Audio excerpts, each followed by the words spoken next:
de la inflación, 2,8%, un número que es alentador para el gobierno, buscando la baja histórica, ¿no?, de un número que es cierto, también hay que decirlo, cuando asume el presidente Milei estaba realmente elevado. Recuerdo aquel diciembre con un 25%. Algunos rubros tuvieron subas elevadas, restaurantes y hoteles, recreación, cultura.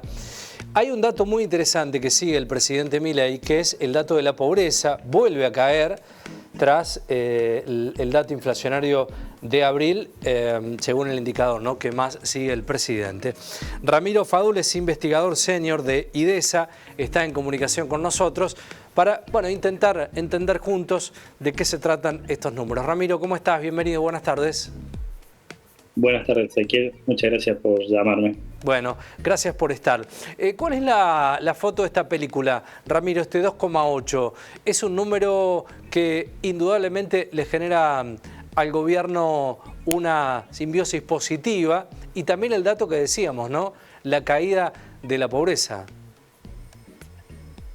Principalmente lo que vemos nosotros del instituto es que el gobierno que se ha fijado el objetivo de esta guerra contra la inflación, de bajarla, a pesar de haber tenido una fuerte suba en el mes pasado. Recordemos que fue de 3,7%, algo que no estaba en los planes del gobierno.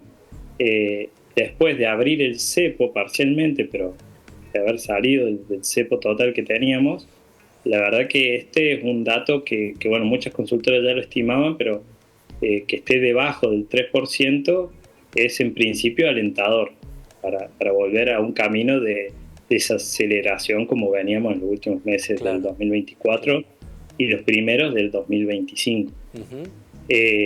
Si la desaceleración continúa, es muy probable, como bien vos decís, que la pobreza se reduzca siempre en cuando los salarios empiecen a ganar el poder adquisitivo. Claro. Acá creo que el punto donde más alerta debe tener el gobierno es que cuando vemos la inflación núcleo, que es todos los productos que no son estacionales y no están regulados, tuvieron un aumento del 3,2%, similar al que tuvieron en el mes pasado. Es decir, esa inflación núcleo todavía no hemos logrado perforar el 3%, lo cual, es una señal de alerta, ¿no? Claro. Veía en la información 2,5 millones menos de pobres que cuando asumió el gobierno el presidente Milei. Ahora, en la percepción que vemos todos los días, uno nota una desaceleración, una licuación, no hay consumo en la Argentina. Son muchos los rubros que uno consulta de manera cotidiana y por ahí en la actividad que cada uno tiene. Hay una desaceleración que tiene que ver con una baja de consumo preocupante, Ramiro, ¿no? ¿Qué está pasando con esa tendencia? Digo, el Excel, el número cierra para el gobierno, pero la sensación cotidiana de todos los días es esto, hay un estancamiento de consumo. Daría en un principio la sensación, todavía no tenemos los datos del último mes, de abril, pero que el consumo estaría bajando. Recordemos que a fines del año pasado el EMAE, que es el que mide la actividad, creció fuertemente, un 5% interanual, pero es cierto que cuando uno empieza a desglosar ese EMAE, lo que encontramos es que las principales actividades que han crecido fuerte en el último año han sido las relacionadas a los recursos naturales, minería, petróleo, todo lo que impulsó el RIGI. Las actividades por ahí más mano de obra intensivo, como comercio y industria, todavía y construcción, no hemos visto que se consolide la recuperación. Es otra señal de alerta para el gobierno, claramente. Claro. Vos manifestabas el tema de los salarios, es un dato no menor. Hay conflictos, por ejemplo, empleados de comercio, entre otros, que están topeados, ¿no?, en los aumentos. y los trabajadores en relación de dependencia vienen con un arrastre inflacionario en sus sueldos mensuales que es difícil de corregir, ¿no? Y encima el gobierno topea el consumo, el aumento, ¿no?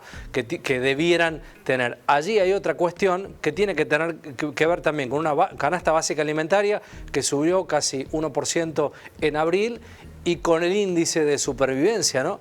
¿Cómo hacer en esta estructura para reordenarse económicamente? El asalariado, fundamentalmente. Sí, lo que busca el gobierno es que los salarios empiecen, los acuerdos paritarios se empiecen a fijar en el torno del 1%, intentando de acercar esa tasa de inflación a ese objetivo. Claramente en los últimos 2 meses, abril y marzo, eso no se ha podido lograr, por lo cual dificulta las negociaciones y bien, como vos comentabas, el gobierno no ha homologado las paritarias que se han cerrado puntualmente, la última de supermercados de 1,9%, no la homologó, lo cual dificultó la negociación entre los empresarios y los empleados. Sí. Nuevamente, el objetivo del gobierno es bajar la inflación, claro. Y entiende que este acuerdo paritario no contribuye a ese objetivo. Claro. ¿El impacto, Ramiro, a tu criterio de la salida del cepo, cómo ha traccionado en lo económico? En un principio uno esperaba que se viera más afectado. La verdad que hubo un salto del 10% al principio del tipo de cambio oficial, después eso bajó, y creo que todavía no hemos logrado ver en qué valor se va a estabilizar esto. Es cierto que el cepo todavía no está abierto del 100%, las pymes todavía no pueden hacer pago en importaciones, sí pueden una vez que la mercadería está en el puerto, pero siempre para el proveedor, como explicaba un empresario del rubro, hay que pagarle antes de fabricar al chino. O sea, no se puede pagar cuando ya la mercadería está lista en el puerto. Entonces, para esa pyme, el cepo sigue estando. El dato inflacionario que se viene, leí algunos reportes, algunos informes, daría la sensación que va a ser un poco más bajo, ¿no? Que este de abril sería en torno al 2%, por lo menos lo que prevé el gobierno. Se va a mantener, ¿no? Pareciera en estos meses la estabilidad en los números inflacionarios mensuales. Yo creo que va a depender mucho también de la variabilidad del dólar. Hoy está usando todas las herramientas disponibles el gobierno para entender que el dólar baje al piso de la banda, a 1.000 pesos, sí. Para lograr aumentar sus reservas y controlar la inflación. Va a depender qué pasa en el corto plazo, hasta las elecciones. Claro, a eso iba lo eleccionario también, es otra medida, es otra marca, ¿no? Este fin de semana hay elecciones en Ciudad Autónoma de Buenos Aires y de cara a octubre también hay un escenario eleccionario que de alguna manera lo ordena el gobierno en lo macroeconómico a hacer los deberes de esta manera, ¿no? Con estos números. ¿Qué perspectivas tenés, Ramiro, respecto a las proyecciones económicas de la Argentina? ¿Qué analizan desde IDESA?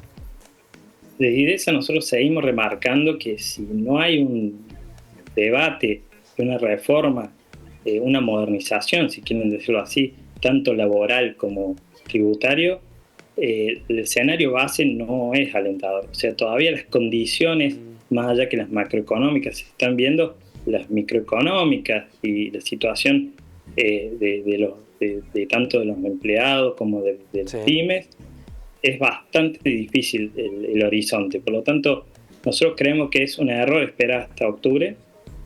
Nosotros creemos, evidentemente, que para que la economía crezca hay que iniciar estos debates y modificar las reglas que hace más de 30 años tenemos y que no han conducido a una disminución de la pobreza y a un aumento del empleo digno. Bueno, el reclamo de las provincias, ¿no?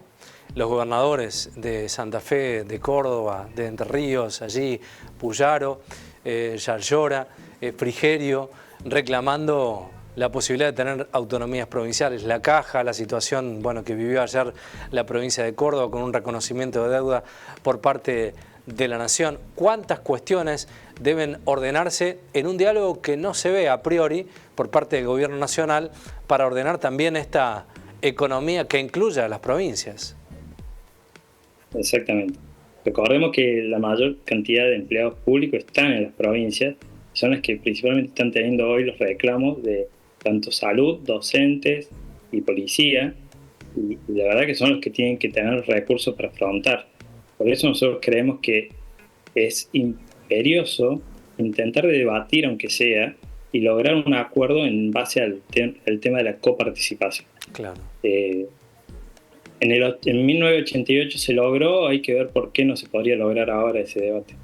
Ojalá, ojalá. Gracias, Ramiro, por el tiempo. Ramiro Fadul, investigador senior de IDESA. Muchas gracias, Ezequiel. Saludos.